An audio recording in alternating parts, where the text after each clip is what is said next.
you are determining the energy you want the audience to have, right?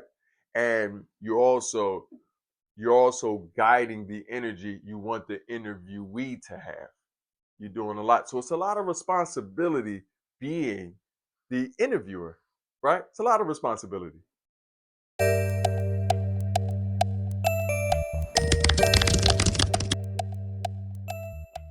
Which is good because as they continue to check things off the list, every time a new interview coming up, this is going to build more confidence.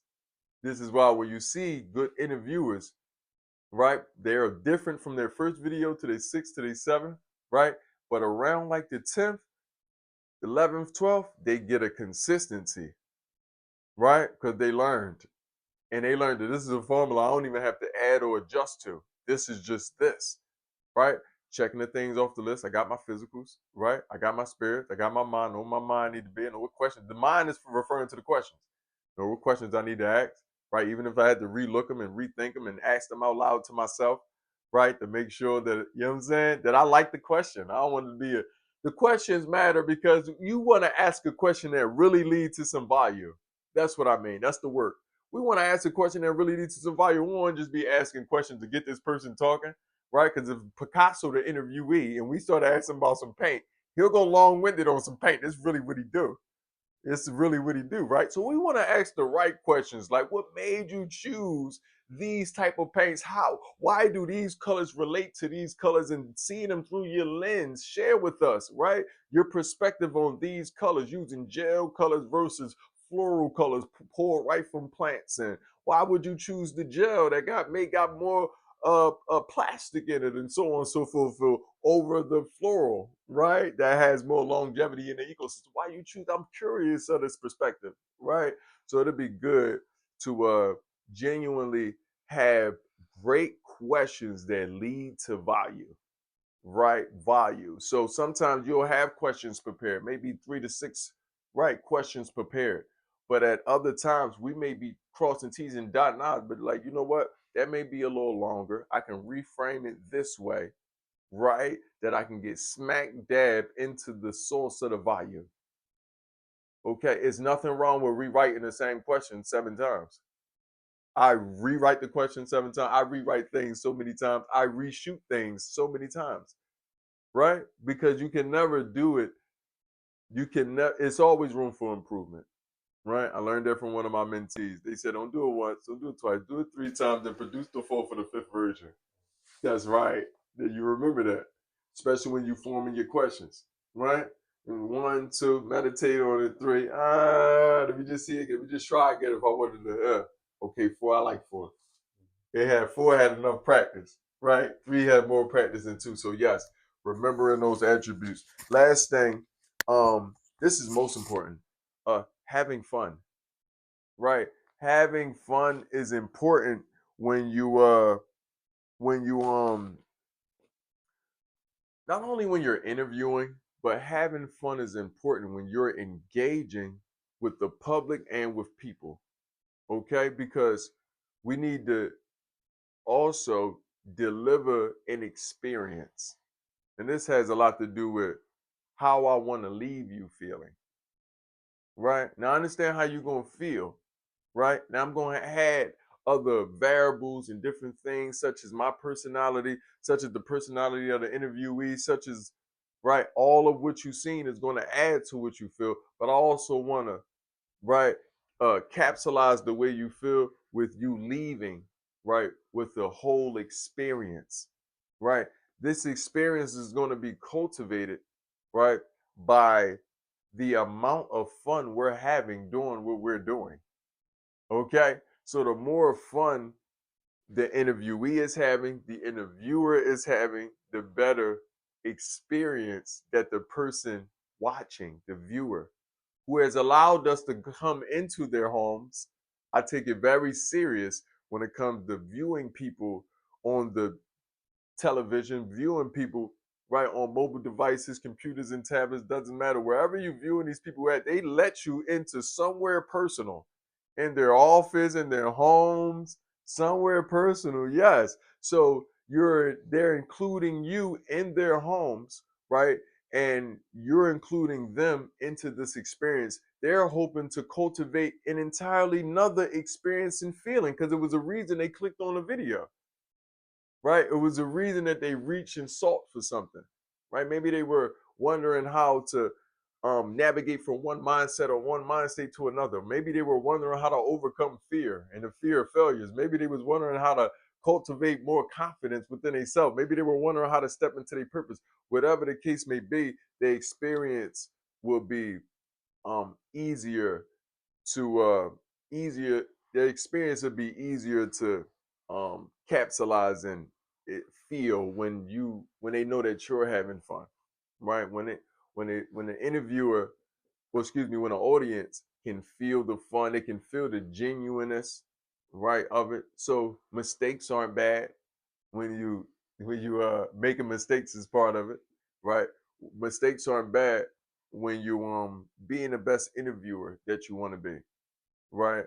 Um, Not that people are looking for mistakes. People won't even see mistakes. Only you see them anyway, right? But mistakes sometimes give us the room to have more fun, right? It just give you the room to have more fun. Sometimes there's no room for fun. Mistakes gives them that, right? So yeah, um, having more fun, leaving people with the experience of enjoyment, leaving people right with a smile, because a lot of times people are coming to solve a problem. They're not always clicking because they were in a smiling right predicament, maybe in a nervous predicament, maybe in an insecure predicament, right? So we want to at least up the moods in any way, shape, or forms that we can, lighten the load, if you will, right? And I believe that's going to create a greater show, a greater experience, and also a greater interviewer, right? The person that are checking these things off the list, right? And again, them things on the list, we want to express ourselves, right? Wholly, right? We're going to be speaking clearly, right? Holy. We want to make sure, right, that we are asking valuable questions by being genuinely, right, interested, and not trying to be so interesting. Some of us try to be so interesting, and it doesn't. No one really cares about how interesting you are. People are only interested in the value you can offer. No one cares about how interesting you think you are, right? Even if you think people care about how interesting you think you are, people are only looking for, is this interesting going to turn to me being interesting? Is this interesting going to turn to me being richer, mentally, spiritually, and other than that, no one really cares, right? No one cares. So because people want to be at the end of this video, at the end of the experience, people want to walk away feeling more interested, or excuse me, feeling more interesting, because now I have a new skill, right? Now I've developed new aspects of my personality. I've grown more. I'm more valuable. I am the more interesting individual. And this is going to make me more interested in the next video, more interested in the next product or service you may offer me, because you first increase my value by giving me some value, right? And you deliver that value by being interested. And as for the interviewee, right, the person delivering, it's imperative for them to be less interesting, right? If they can, and their job is to be interesting, but not consciously. They don't need to consciously be trying to be interesting. I'm going to wear this. I'm going to do this. I'm going to say this. I'm going to speak like this. They don't need to do all that, right? They're trying a little too hard to be interesting. And what I say, if you're trying to be interesting, you're probably not interested. You're not interested. You're gonna let me know you're not interested. You done came on here with your best dressed. You done came right to deliver your outlook, but I'm looking for your in look. We only looking for value, right? And value doesn't care what you have on the outside. Value don't care about any of that, right? Value care about what you creating on the inside of me. So the interviewee shouldn't be so interesting per se, right? They should also be more interested into the audience. They should be interested into assisting whatever individual, right? Helping whatever problem, solving, right? Whatever problem that they are solving. That's what they should be interested in, right? Sometimes I'll look at, you know, I stay away from, or stray away from rather, interviewees that just look like they carrying their egos right on their shoulders, right? They come and they speak on, they want to start speaking on money. Anytime I click on a video and you start off with money, this is how I know you're not interested. You're trying to be interesting. You're going to show all the shiny things first, right? When we as humans, we understand money to a degree. We understand money. Okay, we understand that there's some things we can do to cultivate more of it, right? To build more of it. We understand that it begins with personal growth and all that. We understand that as humans, especially if you're on our algorithm, right? And on the algorithm of success and on the algorithm of walking in your purpose, you already understand that. So to begin with money is nearly disrespect, right? And there's a lot of ways we could be beginning with money. You didn't put on a $3,000 anything to talk to me, and I'm not even going to touch you, right? A lot of us are believed that our perceived perceptions matters as interviewees. Our perceived perception, meaning because people may see me with money, they're going to think that I have money because I may go to a place, for example, that may looks like it's a mansion. I'm going to record the next video in a mansion, right? People get hyper focused on what they're going to present before they focus on what they're going to deliver. I've seen people focus now on backdrops. They want their backdrops to look so famous. I don't mean a physical backdrop. I mean they got digital backdrops that look like mansions and digital, right? That's because in their mind they are hyper focused on being interested. And they should be focused on me and why I clicked on that video. Well, I don't care about, that's what I mean. Me in that predicament, I don't care about you and where you at. Why would I care about you and where you at? I clicked on a real estate video, right? You told me, or the title may have said, the title may have said, how to, I don't know, acquire properties through liens, right? I'm could be right in my tax lien and right acquisitions as far as real estate. And I clicked on this video. This is a little 10-minute video, right? And that's what I mean. I see you began with all the cliches, right? You begin with the money. You begin with the right. How I made $100 million and lost it all in a day and got it back. And yeah, all these cliches that don't have nothing to do with the tax liens and the reason why I clicked on the picture, right? So nevertheless, yeah, it's imperative for even the interviewer to be interested in the people that they're delivering to and less focus right on their own self and their own egos, right? Make sense? Let me know if you got any questions. Yeah. Yeah, I did have one question. So I know we went through the responsibilities of the interviewer. One thing that I've come across in some interviews I do is who's responsible for moderation? Because sometimes you might ask a question and it might be a long answer where you might lose the attention of the audience. Mm-hmm. How could you tell if that long answer is of value or not of value? Like, who is the moderator? Now, this is the interviewee, Mm-hmm. the interviewee, right? And if the interviewer has indeed asked the right questions, then the interviewee is moderating as they go. They has a job. They're doing a job. And like I said, if they're interested, then their mind should be checking off a list. Mm-hmm. I'm delivering the answers to a question. Did I answer it? Mm-hmm. Within every 3-4 sentences, they should be asking themselves this. So Mm-hmm. they're moderating. Mm-hmm. That's who moderating, right? Um, um, Whenever we feel like the interviewee is is is going too far in a certain direction per se, how are we guiding them back? This isn't something the interviewer can do. Mm-hmm. This takes practice. Mm-hmm. This takes building chemistry with the person you're interviewing, but this could be a random person. The random person, I just have to be good at asking the right questions, giving cues.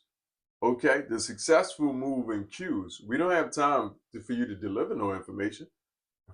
Cues gonna give us more information than you can give me. right? Cues, right? So you're going with cues, right? And you're also giving cues. You have to learn to speak cues. In general, you have to learn to speak cues, and you have to learn to recognize cues, right? Learning to speak cues, right? Um, but given the interviewee cues helps, right? Um, and these cues will help with timing, Mm-hmm. just to help with timing. Things are formatted. If it's a time constricted format, right, then cues are necessary. But if it's not, and it's a professional interviewer, or excuse me, a professional interviewee, then their long-windedness is valid. It's all value. Mm-hmm. It's all warranted. So we can let them go if they're a professional. Mm-hmm. If we see that they doing good in their mind, we're not going left and right. But if you long-winded on the same value, then go ahead and keep feeding me, right? Go ahead and keep feeding me. But long as we hitting our points, we're not going beyond into another point. Long as we hitting our points and all the extra wind is backing up the point, right? Because there are different audiences. Everyone learns from different ways. People need a bunch of different references and a bunch of different angles to solidify, right, the particular lesson and whatever you're trying to learn, right? So, nevertheless, that's how you keep things navigated. You make sure that you have your cues, your own personal cues, right? Or cues that you work with the person. You can tell the person the cues prerequisitely. Listen, you see that finger come up. Okay? When I work with people, we always listen, when I first worked with people, I had a minute cue. You feel me? The finger go up every minute. And we had a timer, right? Personal timers, right? You only got, come on, brother, we only need 5 on each question. Don't go over 5. So when you start getting this, I do this. After a while, the interviewee begins to adjust their mind to 5-minute rebuttals, 5-minute answers, right? This takes the job of the interviewer, right? No one, they don't have to be good at following cues. You'll tell them. You, the director and producer, you'll tell them, listen, these are my cues. You're going to be looking for my fingers. I'm putting these up every minute. When you get to there, let's begin to wrap it up, okay? Begin to wrap it up. We don't want to get long-winded, right? We want to also make sure that people aren't getting sleepy. We want to keep people interested, right? So that's it. You want to be kind as you can with any new interviewee you may be working with, right? But you want to teach them your protocols. You want to teach them your cues, right? And you can use these. Anybody can use them, but you can use these. Yep. If it's only 3 minutes, we that's it. And then when the person get to that moment, you got you got to begin exercising, right? Your other devices that you have to. You may need to cut the mic. You may need to cut the camera. Yep. After they've finished their last sentence, you may need to step in. It's okay when you're dealing with a person that's not a professional. You need to let them understand that I'm a professional. I'm navigating you. Yeah, and that's it. You got any more? I do want to add this also. Practicing is important, right? Long as the interviewee practicing and the interviewer is practicing, practicing gonna make perfect. Yep, just practicing, asking people questions, practicing your cues in general. Yes, practice. So this wouldn't be a question, but could you walk us through? Could you walk us through a couple more cues? Maybe if there's like a verbal cue, maybe another form of body language that you Okay. like. Well, I'm using cues from experience. Like I said, the finger cues are they're my favorite. They've been cultivated. Something I've seen before, but also it works best with me because my eyes are going to see them. There are also uh uh cues we can listen for. You can make noise, right? We can have little chimes, we can have little bells, we can have little timers. There are, long as they aren't abrasive, even vibrators, right? Um, Phones be on vibrate, some things just vibrate, right? But nevertheless, when it comes down to using your own body, you want to make sure if it's not just with the hands, you're doing a lot more, you're doing a lot with your face, Okay, you're doing a lot with your face. You're doing a lot to get the person attention, but not distract them.